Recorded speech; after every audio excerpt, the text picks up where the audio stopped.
इस वीडियो में हम सबसे इम्पोर्टेंट जो सवाल होता है एक स्टूडेंट का कि हम एक अच्छा पेपर लिखने के लिए एक उत्तर, वो लॉन्ग है, शॉर्ट है, वेरी शॉर्ट है या जो भी है, उसे कितने पेज में ख़त्म करें जिससे कि जो परीक्षा में कॉपी चेक कर रहे हैं उन पे अच्छा इंप्रेशन पड़े और वो अच्छे नंबर हमें दें।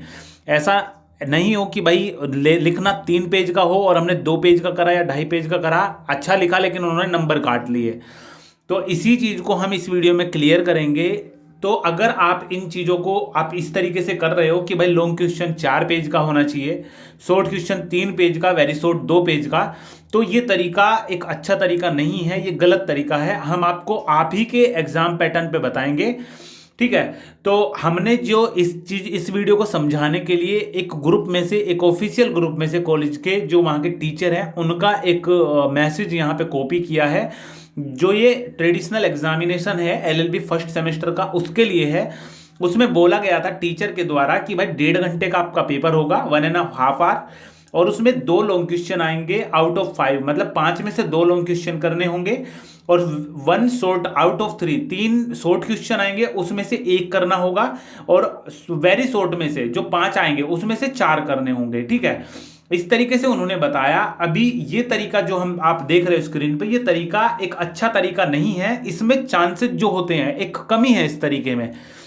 अगर आपकी हैंड राइटिंग और आपका जो स्पीड है वो ठीक ठाक आती है और आपको पता है सारी चीज़ें कवर कर लोगे, तो आप अपने हिसाब से उस चीज़ को मैनेज कर सकते हो। लेकिन अगर 10 बच्चे बैठा दिए एग्जाम में और वो अपनी स्पीड से करने लगे, तो हर बच्चे की एक ही स्पीड नहीं होती, किसी की कम किसी की ज़्यादा होती है। अगर किसी बच्चे को ये बोल दिया कि 4 पेज भरने हैं और उसकी कैपेसिटी 3 पेज भरने की है उसी टाइम में, या तो वो पेपर कोई क्वेश्चन छोड़ देगा, जो कि बहुत गलत चीज़ होती है क्वेश्चन छोड़ना। अगर 1 या 2 नंबर की ज़रूरत होती है पास होने के लिए, तो जो कॉपी चेक करता है वो ये देखता है कि आप कम से कम एक कोई क्वेश्चन अटेम्प्ट तो करते, उसकी 3 लाइन 4 लाइन 2 लाइन लिखते, तो उसमें एक ही नंबर दे के क्लियर वो कर देते, क्योंकि वो भी नहीं चाहते कि किसी बच्चे को कोई बच्चा की बैक लगे कि 1-2 नंबर से, क्योंकि ज़्यादा नंबर से लगे तो कोई दिक्कत नहीं, बच्चे को दोबारा से मेहनत करनी पड़ेगी, लेकिन 1-2 नंबर से उनको भी दुख होता है। अगर आप सारे क्वेश्चन अटेम्प्ट करोगे तो कुछ कुछ नंबर देके वो क्लियर कर सकते हैं आपको, ठीक है। तो अभी हम इस चीज को क्लियर करते हैं। देखो, इसमें हमने बताया आपको कि लॉन्ग क्वेश्चन 2 करने हैं, 5 आएंगे, शॉर्ट क्वेश्चन 1 करना है और वेरी शॉर्ट 4 करने हैं। आपके पास टोटल 90 मिनट है, ठीक है। तो अभी क्या है, हम इनको मार्किंग देंगे कि हम कितने टाइम में क्वेश्चन अटेम्प्ट करेंगे, ना कि कितने पेज में। पेज आप खुद से देख लेना। इसमें हमने लिखा कि 4 आपको सवाल करने हैं, तो एक को 5 मिनट देते हैं कम से कम, तो 5 चौक 20 हो गया, तो 20 मिनट में आपको ये क्लियर करने हैं वेरी शॉर्ट क्वेश्चन। तो 20 मिनट इसमें ले दिया, 5 का एक क्वेश्चन को दिए हैं। और जब भी आप नया क्वेश्चन करोगे, अगर इतने ही कम क्वेश्चन है, 6 या 7 क्वेश्चन, 32 पेज होते हैं, तो कोशिश करना जब वेरी शॉर्ट आप करो तो 1 पेज पे करने के बाद अगर जगह बचती है तो नए पेज से शुरू करो। 1.5 पेज हो गया तो दूसरे पेज से, और 2.5 पेज हो गया तो 3 पेज से, मतलब अगला सवाल अगले पेज से शुरू करो। अगर इतनी कमी है, मान के चलो बाद में आपके पास टाइम बच जाता है, तो आप उस चीज को फिल कर सको, गैप को, ठीक है। इस तरीके से एक करना। दूसरी चीज, वेरी आप शॉर्ट के ऊपर बात करते हैं। शॉर्ट ले लो आप 10 मिनट का, ठीक है। पहले थोड़ा मोटा मोटा समझा रहे हैं, फिर आपको थोड़ा सा क्लियरली इस चीज को बताएंगे। थोड़ा सा फॉर्मेट अभी तैयार करते, तो ये हो गई आपकी 30 मिनट। अब ऊपर वाले को हमने 30 मिनट दे दी, 15-15 मिनट दे दी, तो आपका 1 घंटा ये पूरा हो गया। अब 1 घंटा हो गया, आपके पास 30 मिनट बची। 30 मिनट मतलब आपके पास 60 मिनट तो आपने क्लियर कर ली। 20 मिनट आपको हो गए वेरी शॉर्ट में, 10 मिनट हो गए शॉर्ट में, और 30 मिनट हो गए आपके लॉन्ग क्वेश्चन में। 15-15 मिनट अगर आप उनको देते हो, आप 15 मिनट आपको लॉन्ग के लिए देना है, आपको लिखना शुरू करना है और 15 मिनट पे रुक जाना है। अगर आप एक में 17 मिनट देते हो तो अगले में आपको 2 मिनट कम देनी पड़ेगी, ठीक है। एक में 17 और दूसरे में फिर आपको 13 देनी पड़ेगी। इस तरीके से आपको एडजस्ट करना है। तो अभी ये चीज हो गई। तो हमने भाई क्या करा, हमने इसमें थोड़ी थोड़ी चीजें बढ़ा दी। जैसे यहाँ पे नीचे की तरफ था 20, इसको कर दिया, जहां पे एक को 5 मिनट मिल रहे थे हमने उसको 8 मिनट दे दिया कि भाई हम वेरी शॉर्ट को 8 मिनट दे देते हैं, 32 मिनट कर लिया। फिर एक को 13 कर दिया ऊपर, अगले को 40 कर दिया। टोटल इसे कैलकुलेट करेंगे तो 85 मिनट बैठेंगे। जब आप इस चीज को कैलकुलेट कर रहे होंगे कि मेरा किस में कितना टाइम जा रहा है, तो आपके 5 मिनट कंज्यूम हो जाएंगे, आपको पता भी नहीं चलने का। कुल मिला के 90 मिनट में आप क्लियर कर लोगे। और जब आपको ये चीजें जब एंड होने लगता है ना टाइम का, 90 मिनट पूरे होने लगते हैं, तो आपके दिमाग में सिर्फ इतना चल रहा होता है कि क्या आप तरीके से पेपर कर रहे हो, क्या कोई चीजें छूटी तो नहीं है।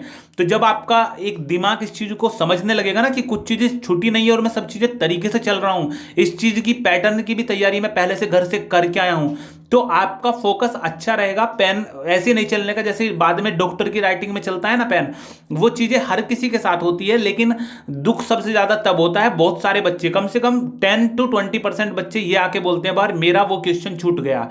क्वेश्चन छूटना बहुत गलत चीज है। अगर आप अच्छे मतलब अच्छे रीडर हो, अच्छा आपने पढ़ा है तो आप खुद से मैनेज कर लोगे। लेकिन वो है ना कि भाई हम तो बहुत शुरू में तो ये हो रहता है हम भाई टॉपर रहेंगे, बिल्कुल बहुत अच्छे से तैयारी करेंगे, लेकिन जैसे परीक्षा आने लगती है फिर ये दिमाग में आता है कि कम से कम पास ही हो जाएं, और जैसे 2-3 परीक्षा होती हैं फिर बैक पेपर कौन से में लगेगी उसके मैं पैसे इकट्ठा कर लूं, इस टाइप से होता है। अगर आप तैयारी नहीं करते हो, किसी ने बोला है कि well begun is half done, मतलब अगर आप तैयारी अच्छे से कर लेते हो किसी चीज की तो समझो आधा काम आप पूरा हो कर दिया भाई, आधी जंग आपने जीत ली। तो ये चीज हो गई। अभी 5 मिनट जो आपकी बची है उसमें आप अरेंजमेंट कर लोगे, या फिर मान के चलो कोई, हमने बोला ना कि नए पेज को नए नए सवाल को नए पेज से करना, और पिछला क्वेश्चन में आपने 2.5 की जगह आपने जो शुरू किया था, मान लो दूसरा सवाल था आपका लॉन्ग शॉर्ट क्वेश्चन, उसमें आपने 1 और 2 और 3 और 4 इतने पेज भर लिए, और अगला जो पेज शुरू कर रहे थे आपने 3 लाइन भरी थी और अगले सवाल को अगली लाइन से शुरू करा, तो वहां पे बहुत सारी लाइनें बच रही हैं। उस 5 मिनट में आप वहां पे सोच के आराम से लिख सकते हो। और जब आपका सारा का सारा सवाल क्वेश्चन हो चुके होंगे, लास्ट के क्वेश्चन पे आप रहोगे, तो आपका जो माइंड है ना बिल्कुल फोकस्ड रहेगा, बिल्कुल कोई दिक्कत नहीं आने की उसमें। आपका सबसे ज्यादा इंपॉर्टेंट जो चीज है वो है आपका ये चीजें पता होना, जो हम अभी दिखा रहे हैं ये चीज पता होना कि भाई आपको 1.5 घंटा मिलेगा ये तो पता है, लेकिन किस सेक्शन के कितने सवाल आपको किस तरीके से अटेम्प्ट करने हैं, इसके लिए आप अपने कॉलेज से संपर्क करोगे। अगर आप कोई सी भी क्लास के हो, मान लो बीए हो, बीएससी हो, बीकॉम हो, सेमेस्टर वाइज हो, कोई से भी हो, हमसे पूछने से बेटर है या तो हमारे ग्रुप में आप पूछ लो, ग्रुप में आपकी क्लास का कोई बच्चा होगा तो आपको जवाब दे देगा, नहीं तो कॉलेज में आप पता कर लेना। ये चीजें इंपॉर्टेंट होती हैं बहुत ज्यादा। अगर कॉलेज से भी आपको नहीं पता चल पाता है तो एक जब आप पेपर दे दोगे तो उससे आपको आइडिया हो जाएगा कि किस तरीके से आपका पैटर्न आया है, और अगला पेपर भी वैसा सेम आएगा, उसमें आप अच्छी तैयारी करके जा सकते हो। तो जो बच्चे ये पूछते हैं कि भाई कितने पेज का सवाल आंसर लिखूं, ये चीजें गलत होती है। ये जिनके लिए होता है ना कितने पेज का, ये उनके लिए होता है जो शुरू से बहुत तगड़े तरीके से तैयारी करते हैं, वो चीजें आइडिया लगाते हैं, क्योंकि उन्हें पता होता है कि मेरी बेस्ट स्पीड क्या है और कितने में मैं इस चीज को कवर कर लूंगा। उन्हें सारे क्वेश्चन उंगलियों पर रटे होते हैं, वो बोलते हैं ये सब चीजें। अगर आप एवरेज स्टूडेंट हो तो आपको टाइम मैनेजमेंट करके चलना पड़ेगा। अगर अच्छे नंबर लाने हैं तो क्वेश्चन कोई भी छोड़ना मत, जितने दे रखे हैं उतने जरूर से करना, ठीक है ना। तो कल से पेपर स्टार्ट है, बेस्ट ऑफ लक अभी से, ठीक है ना। कोई भी सवाल हो, कोई भी डाउट हो, कोई भी सजेशन हो, या फिर ये चाहते हो कि भाई हम कुछ और बताना चाहिए था और हम उस चीज को इसमें डिस्कस करना भूल गए हैं, तो आप उसे कमेंट कर देना। अगर परीक्षार्थियों के लिए वो जरूरी हुआ तो हम उसको जरूर से आपके कमेंट को पिन कर देंगे, ठीक है। तो ये भाई वीडियो थी, कोई भी डाउट हो कमेंट करना, कोशिश करें जितनी जल्दी हो सके आपके सवालों के रिप्लाई करने की। वीडियो के डिस्क्रिप्शन में टेलीग्राम ग्रुप की लिंक है, ज्वाइन कर लेना, क्योंकि जैसे ही छोटी मोटी अपडेट आती है तुरंत से सबसे पहले आपको वहां पे सूचित किया जाता है।